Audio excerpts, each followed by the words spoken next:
In May 2004, a gang of 8 masked robbers raided a high-security bonded warehouse near Heathrow Airport. They were planning to steal millions of pounds worth of gold bullion and cash. They would have got away with £33 million worth of commodities, and this certainly would have put them up there with the biggest robberies in this country. You talk about the Millennium Dome, you talk about Great Train Robbery. With the money that was in the gold bullion available, there's no doubt that it would have dwarfed those robberies. Timing was everything. Timing was absolutely crucial. They had to know to be in exactly the right place at the right moment. But instead of a jackpot, they found a flying squad. This is the spectacular story of how Scotland Yard's elite flying squad prevented what would have been Britain's biggest heist.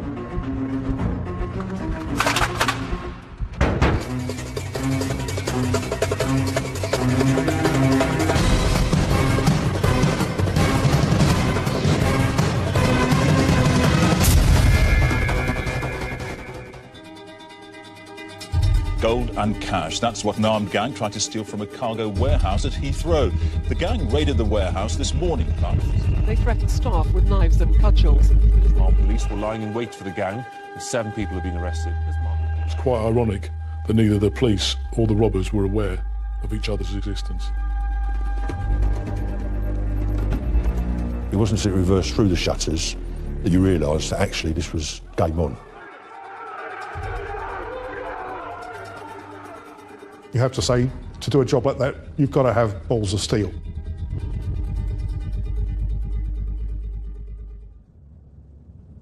At the heart of global business, London is one of the world's largest financial centres and home to the busiest international passenger airport in the world, Heathrow.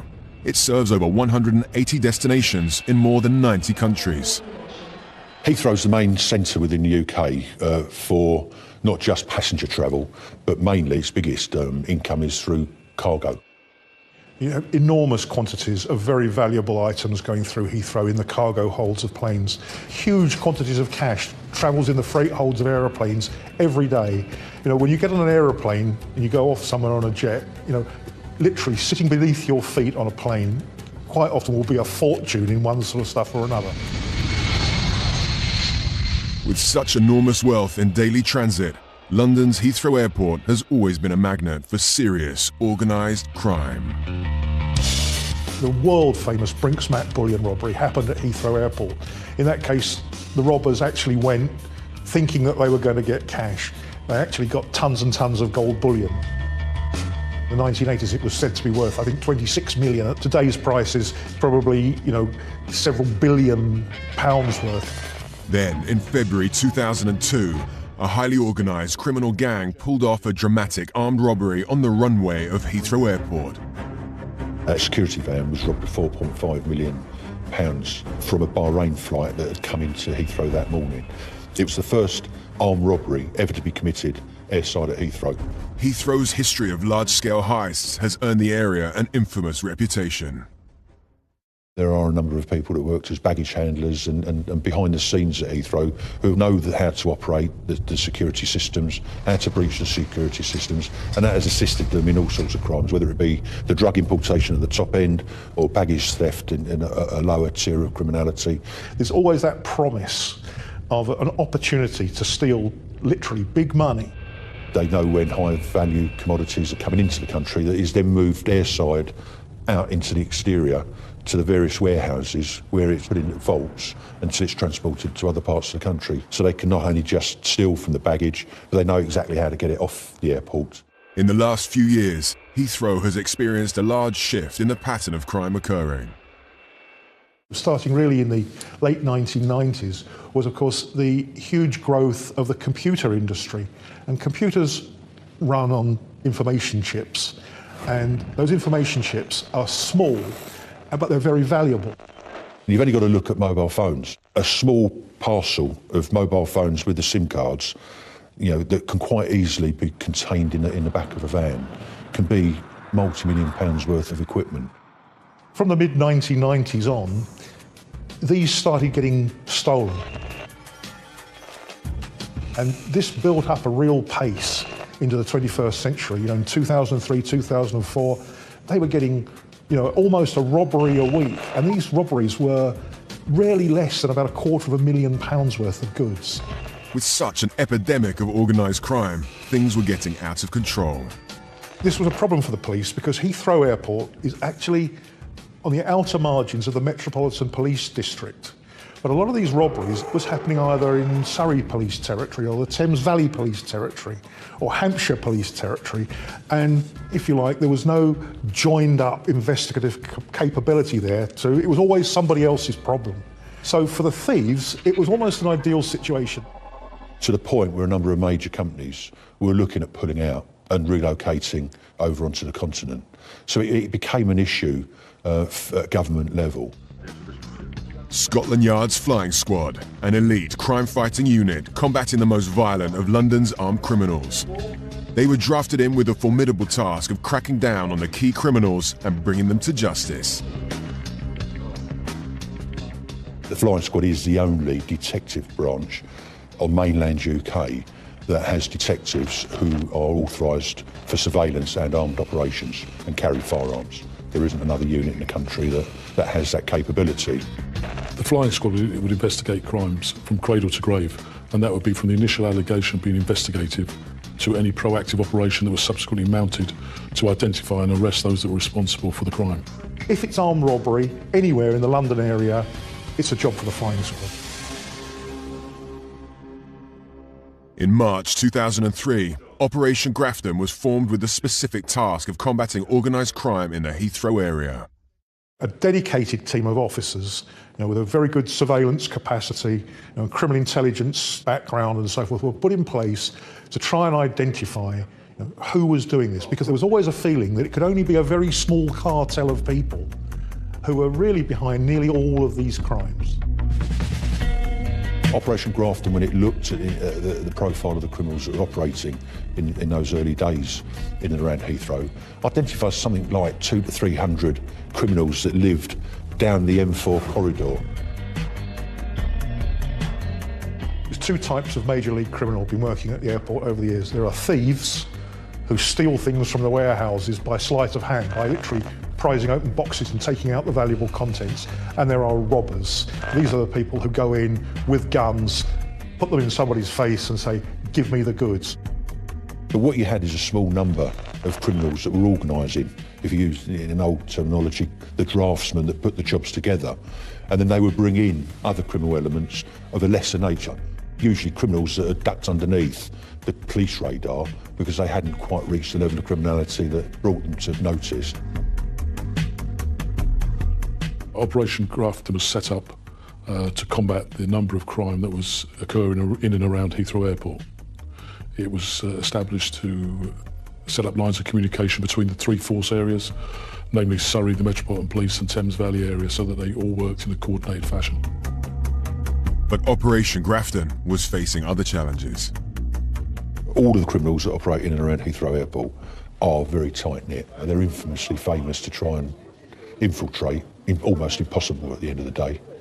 We found that whenever we drove into Stanwell and we walked into local pubs and it was just like a Wild West, it just went quiet, and you know, they already knew we were there 10 minutes before we turned up. It's quite an experience. The police were struggling to infiltrate the tight band of criminals operating in the Heathrow area. To catch the perpetrators, they desperately needed information. But with such a tight network of criminals operating in the area, how would the Flying Squad be able to penetrate the inner criminal fraternity?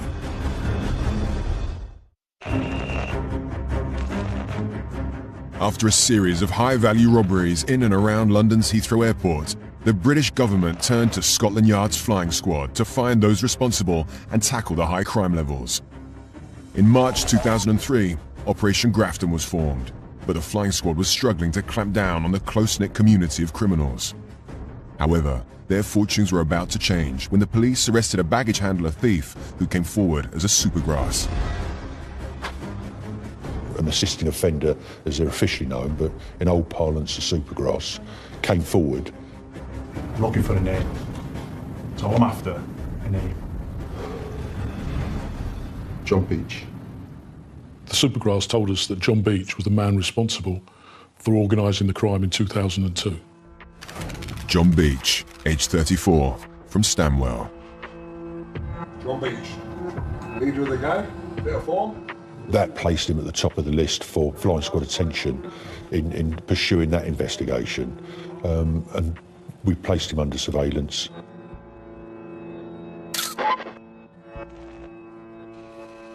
He was a very important criminal spider sitting at the centre of a large criminal web. With John Beach named as a key player in Heathrow's criminal underworld, the investigation was slowly uncovering more background information. Beach worked for a logistics company around Heathrow Airport. Their business was arranging truck movements and drivers to move goods out of the airport to various locations. He's worked with the baggage handlers, he's familiar with the security systems, and has been involved at various levels of criminality in and around Heathrow Airport over a number of years, and is well connected with the criminal fraternity that operate in and around Heathrow Airport. The police reviewed their records, examining the crimes that had occurred over the last 2 years at Heathrow. In almost every case, the details of where these shipments would be at any one time, how they were moving, who was driving and where they were going, was either known directly to John Beach or to somebody else that they suspected of feeding information to John Beach. He was the main player in organising not just the crime, but the individuals that were recruited with their various individual skills. And then bringing in the smaller bit part players just to commit the crime on the day. So clearly, John Beach is the problem. You know, we know he has criminal tendencies. He's now becoming very, very successful. If we take out Beach, it'll be like decapitating the snake. Operation Grafton now needed to establish John Beach's criminal network. That was done by painstaking hours and hours of surveillance, monitoring his movements, seeing who he was meeting, doing the research on those individuals, identifying them, placing them under surveillance. And on a day-to-day, week-on-week basis, we built a picture up. It was associating with other well-known criminals in and around that area. John Beach was seen having various meetings with criminals known to the police. Chris Smith, age 28, from Slough. And Martin Nolan, age 28, from Berkshire. Nolan was already a suspect for some robberies. As far as the police were concerned, there were links there that led them to think that Nolan was actively involved in some truck hijacks. He'd been involved in some cash robberies, they thought. Of course, now this really jacked up the police interest. Martin Nolan was John Beach's right-hand man. He was a middle-of-the-road type criminal, one that had grew up with criminality and was escalating into far more serious offences. He was known to police, both in Thames Valley and the Metropolitan Police area, and was at that stage on bail for armed robbery. Chris Smith was Martin Nolan's lieutenant, and as such was carrying out his instructions. The police were certain these men were planning a major robbery. We know that Beach has got access to information about valuable cargoes. Now he's meeting regularly with people we suspect are actively involved in armed robberies. John Beach was very clever regarding all his meetings. Whilst under surveillance, the criminals would be recorded meeting together in various different secluded places where it was difficult for the police to conduct observations on them. They would meet in public houses where it was very difficult for somebody from the outside to come into the public house without being compromised. We knew that he was targeting a higher commodity goods coming into the country, so we knew that they would have to go into a warehouse and that would focus our attention. The trick was which warehouse. At such a crucial stage in the operation, the flying squad needed to establish the target warehouse. It was during the arduous undercover surveillance that officers were about to witness and film something extraordinary. The three men were seen gathering around the side of a white panel truck, which was covered along its sides in road dirt. And at one point, Nolan takes his finger and he starts to draw a diagram in the dirt on the side of the truck, which shows certain locations. And it was only when the lads back in the office were poring over the video footage and trying to work out what it was he was talking about. And it came to a couple of the lads in the office that, from their local knowledge, that he was actually drawing out the Swissport location. This was the first time we identified that they had a target in mind. Clearly he thought if he just drew it in the side of a truck, the truck would be gone, the evidence would be lost, but what he didn't take into account was that somewhere a long way back, Scotland Yard surveillance teams were actually captured him drawing that map.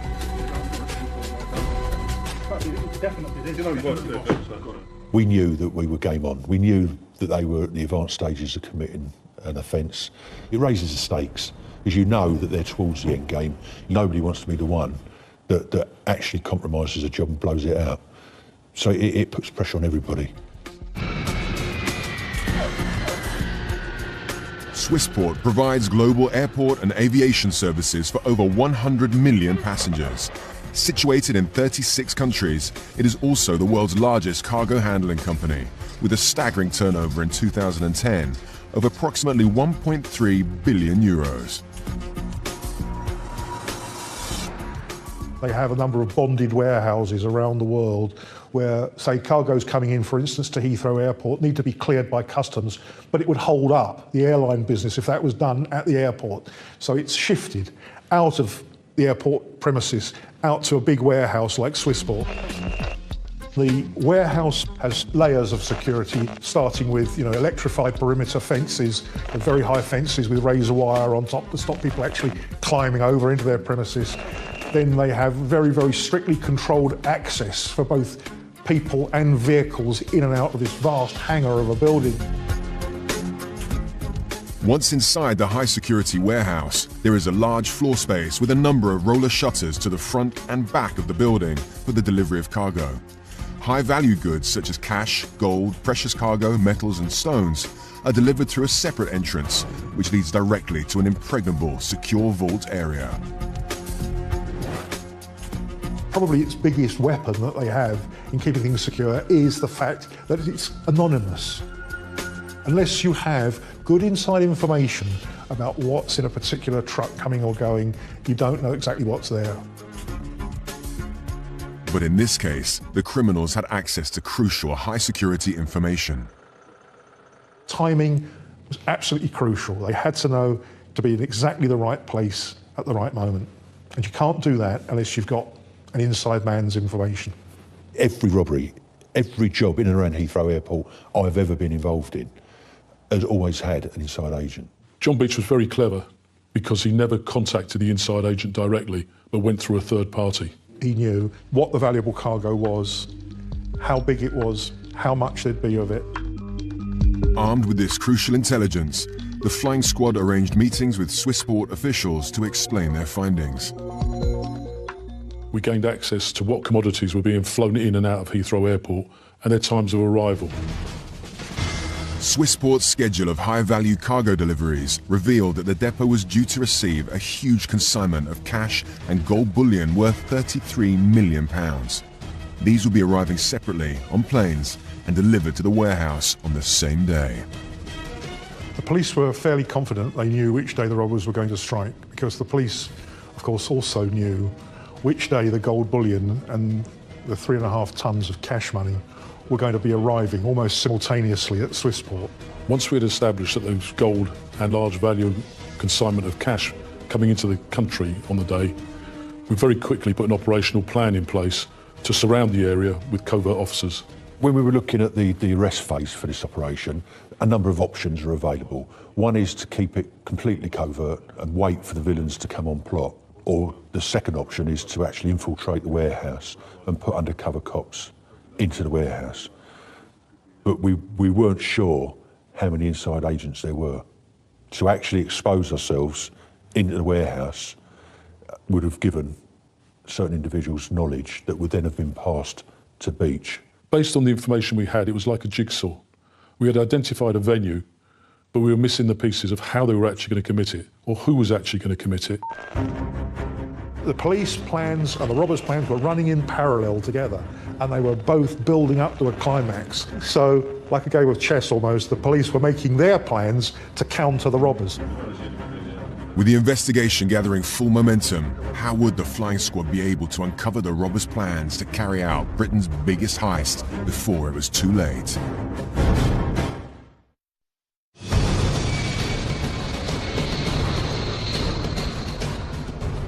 Career criminal John Beach had expertly brought together his criminal associates Martin Nolan and Chris Smith to plan Britain's biggest heist. But little did they know that their every movement was being watched. In 2004, after a lengthy covert operation using specialized surveillance and intelligence, the flying squad were piecing together the robbers' plans to steal an estimated £33 million of cash and gold from Swissport, a high-security cargo handling company at Heathrow. But the identity of the other gang members and how they were plotting to carry out the heist was still unknown. To counter any of the robbers' plans, the flying squad decided they would have to deploy a pavement ambush, the most dangerous part of their police work.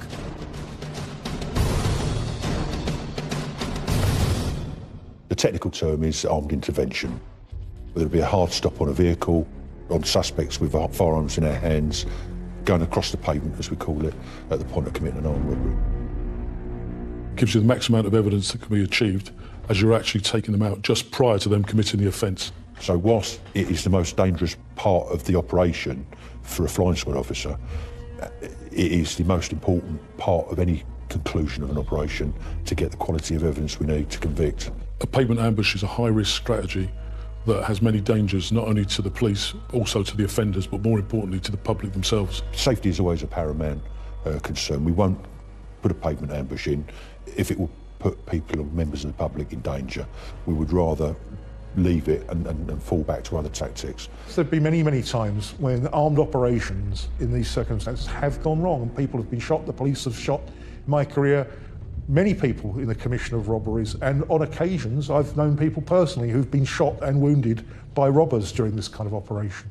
With such a risky strategy, the operation needed to be flawless. But to do this, the police needed the cooperation of Swissport in helping them catch the criminals.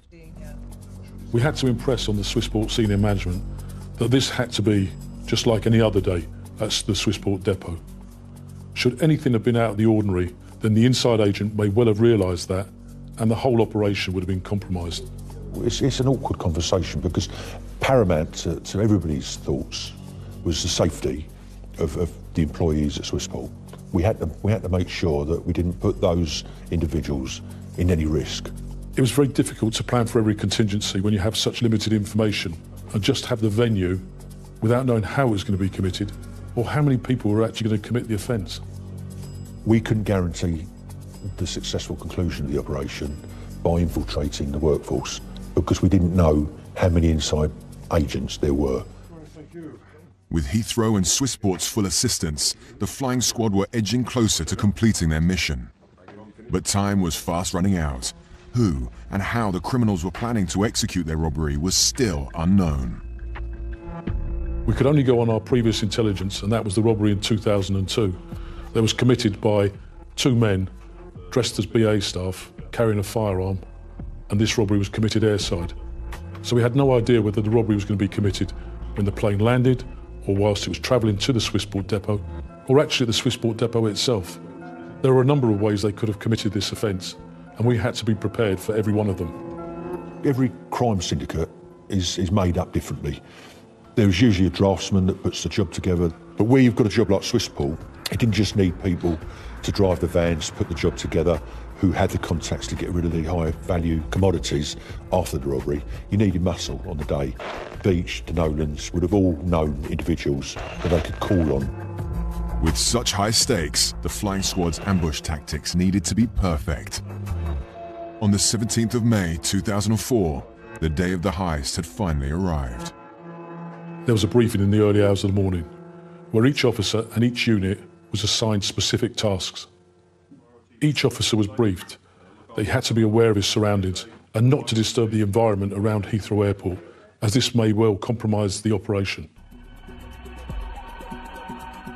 The majority were surveillance and firearms operatives because of the type of work we were doing on the day. They were supported by arrest teams. So there was a mixture of false firearms officers, flying squad armed arrest cars, surveillance personnel who were armed themselves for their own protection. We also had dog handlers, other specialists and other agencies that were present because of the type of people, criminality we were dealing with. There was over 100 police officers deployed in and around Heathrow Airport and around the Swissport depot. To have over 100 officers to brief before the deployment on the day, is a massive task, and I hadn't seen the like of that in my service. Certainly within my career, this is the biggest police operation that I've been involved in, and possibly throughout the country. Ready? The flying squad waited patiently with adrenaline-fueled anticipation for the other gang members to show themselves. I then sat off away from the actual venue, leaving the actual control of the operation to Wilf Pickles. He was responsible on the day for giving the attack to put in the arrest phase at the appropriate moment. This was a large operation, deploying a number of officers in various vehicles in and around Heathrow Airport, going from airside all the way to the Swissport depot. Some of those officers were deployed in a van into the car park of the Swissport area. It was now a waiting game.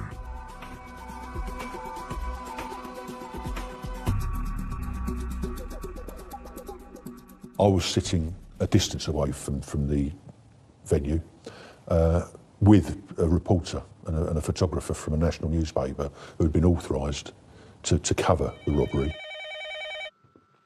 As a trusted member of the British press, crime reporter Jeff Edwards had been promised exclusive access to a flying squad operation. So I contacted my photographer, Roger Allen, and obviously very excited about what might be coming. We all met early in the morning in North London with Superintendent Phillips, and we all got in a flying squad car and we drove west to close to Heathrow Airport. Whilst I was sitting away from Swissport, waiting for the events to unfold, it's always a nerve-wracking experience. You know that we've got an operation that's likely to result in arrests. It's just knowing when you're apprehensive if something goes wrong, if the villains get spooked because they see a cop. Both the police and my photographer and me were all kind of, we're quite, buzzing really with what might be going to happen. Early in the morning, the first plane landed at Heathrow. The cargo that arrived first was the cash, which arrived on a flight from somewhere in Europe, and it was quickly moved from the cargo hold of the plane into a secure truck, and it then drove about 2 miles across the airport to Swissport. And all the way, it was shadowed covertly by the police to make sure it arrived safely. When the cash arrived at the depot, it was taken from the van by the custodians and put into the vault. I'm being updated all the time on different sources of intelligence. There's a lot of communication, a lot of information coming in that you need to monitor. Mr. Phillips had several different phones, I seem to recall, with him, and one or other of his phones would ring and people would say to him, the first cargo has landed and it's been moved to the warehouse and all's quiet. And he'd turn around to me and he said, it's arrived at Swissport and it's got inside. There's no sign of the robbers. This doesn't look good. I think, if it was going to happen, it would have happened by now. And I think that fairly shortly, I'm going to instruct my people to pack up for the day and go home. As the police started contemplating whether the heist was actually going to happen, at approximately 9:30 a.m, a white van arrived at the Swissport depot. Chris Smith and the robbers turned up in a van that had been stolen and was using false index plates on the van. They gained access to Swissport by using forged papers. The robbers' van parked in the Swissport car park. What they're unaware of was that a police van with firearms officers inside was only a few metres away from them. And in fact, it was quite ironic that neither the police or the robbers were aware of each other's existence.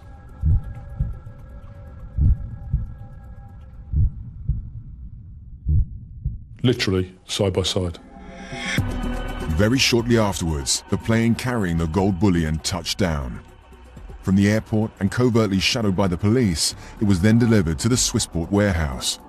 However, the lorry was too large to drive straight into the high-security vaulted area. The gold was instead offloaded onto the warehouse floor before it would then be taken to the vault. there will be a short window of opportunity.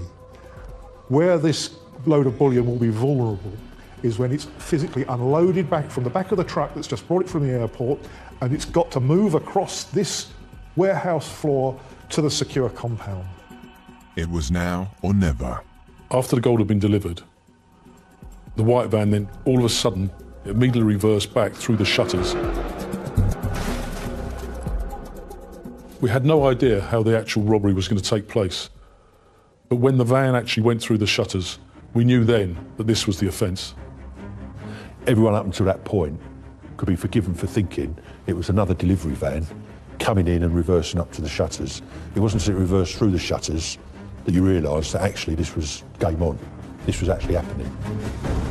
With its engine still racing, the van was jammed in one of the roller shutters. 8 men came out from the van and immediately started to steal the gold. And 2 of them ran into the vault area where they were going to steal the cash and the diamonds. The gang were armed with wooden staves and knives, but often they intimated that they had guns in their possession. And they were shouting and being aggressive with these weapons, which frightened the Swissport staff. They knew where the vaults were, and they knew where the gold bullion was. And some started to put the gold bullion on the van, others went for the vaults where the money was. They clearly knew what was where from the information they'd been given. The flying squad swooped in with their pavement ambush as the masked robbers were dragging the gold bullion onto their van. Once I heard the attack go in, I then, with my driver and the 2 press reporters, drove straight to Swissport. The armed police expertly put their ambush operation into action. The scene inside the warehouse at the time of the robbery and when the police were deployed would have been absolute chaos. There was 8 robbers inside the warehouse, along with Swissport staff as well. And obviously the firearms officers then had to deploy and identify the robbers inside the warehouse. The whole point of the firearms officers deploying is the speed at which they deploy. They would have seen the robbers inside carrying the gold and immediately contained them within the warehouse. The firearms officers, once they went into the depot, immediately contained the area and arrested those suspects who were nearby. The police had successfully managed to contain the area and arrest the masked robbers. But amidst the chaos, 2 of the gang members managed to escape. One of the suspects ran along the side of the warehouse and escaped over a security fence. Another one of the suspects ran through the warehouse and then hijacked a van. As most of the masked robbers were arrested and detained, the flying squad now had a manhunt on their hands.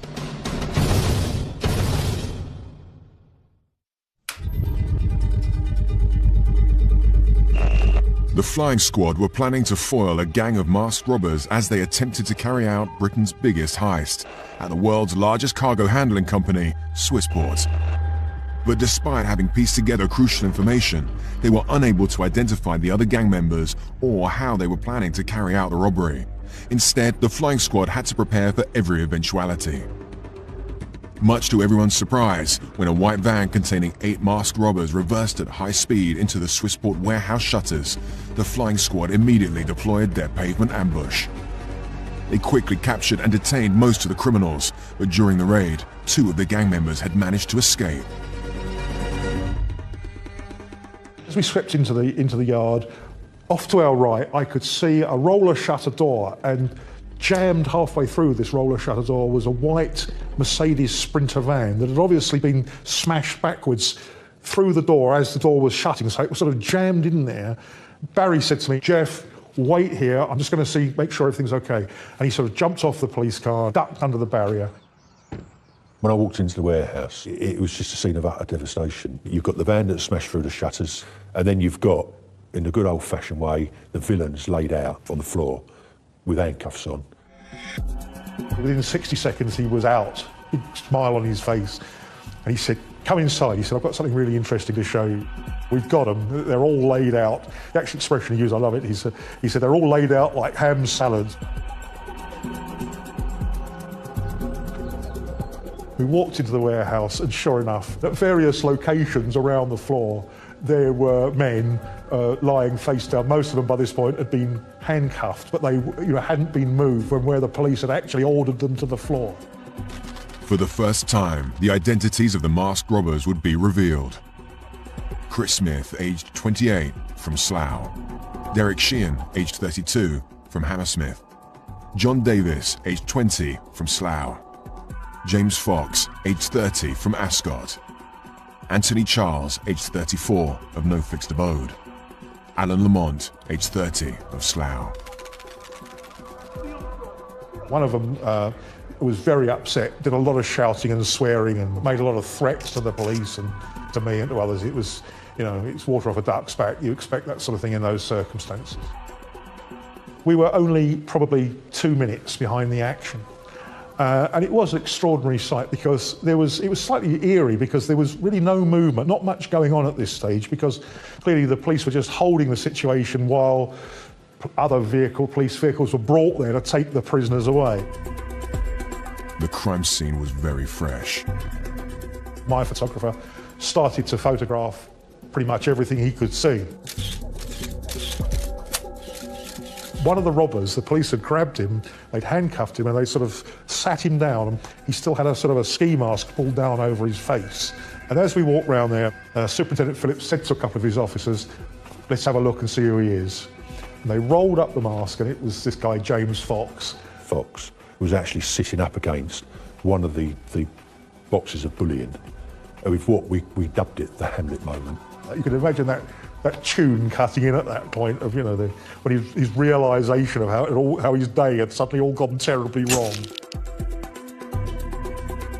It was probably, you know, one of the best, if not the best scoop of a lengthy career as a crime reporter. Once they'd taken their photographs and finished, I then got them away and then got on with the strategic stuff and left Wilf to get on with the crime scene. What you don't need is too many people tramping around who don't need to be there. It is a crime scene at the end of the day and has to be managed in a certain way.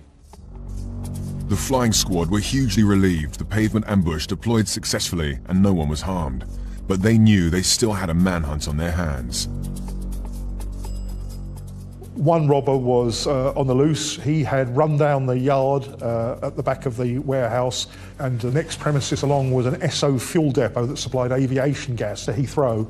And he got over the fence into that depot, chased by the police, but had been last seen disappearing into that tank farm. Whenever somebody gets away, there's always a thought that it's the informant that gets away. And on this occasion, no, we didn't have an informant. The only informant we had was the supergrass that put us onto this gang in the first place. What happened on the day, it was just good luck on the part of the villain, bad luck on ours. With one of the robbers disappearing without a trace, there was a crucial chase to catch the other fleeing gang member. His name, Stephen Nolan, aged 23, of Wraysbury. He was Martin Nolan's younger brother.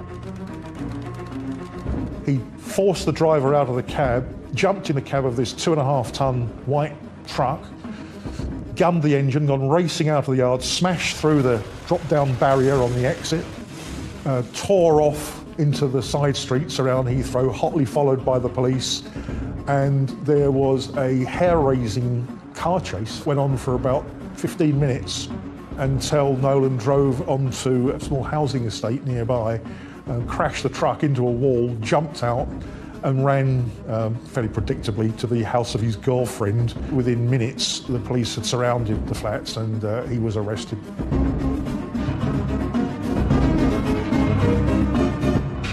The flying squad now needed to round up Martin Nolan and John Beach.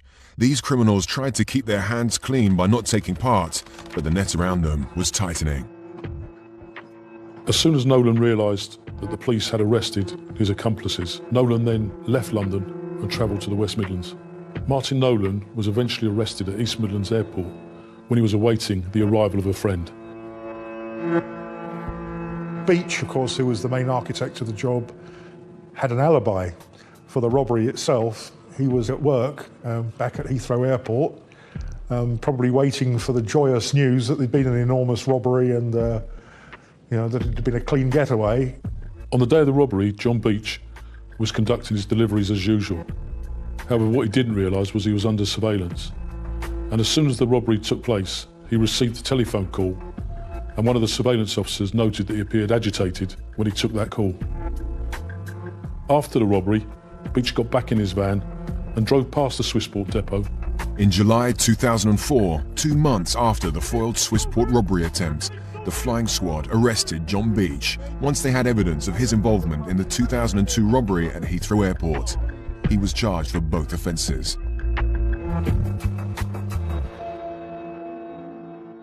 With all the criminals safely in police custody, their trial dates were set.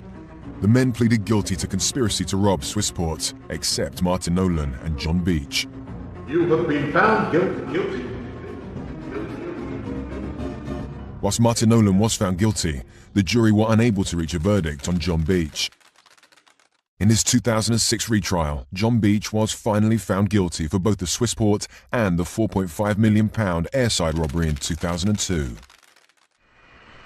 Following the successful outcome of the Swissport investigation, organised crime in and around Heathrow Airport fell by a dramatic 84%.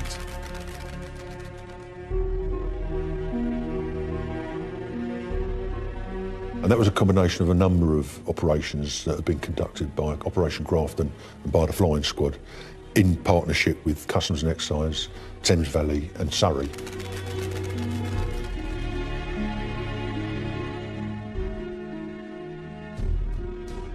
But predominantly the high-profile operation that really drove down, got the deterrent message out that the Met Police had actually got a grip of crime in that area was Swissport.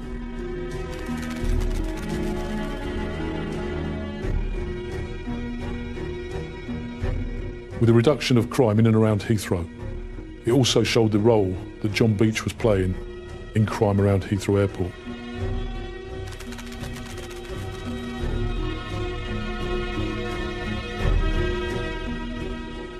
If the gang had got away with all the gold and all the money that was available to them that morning, it would have been, without any question, Britain's biggest ever heist.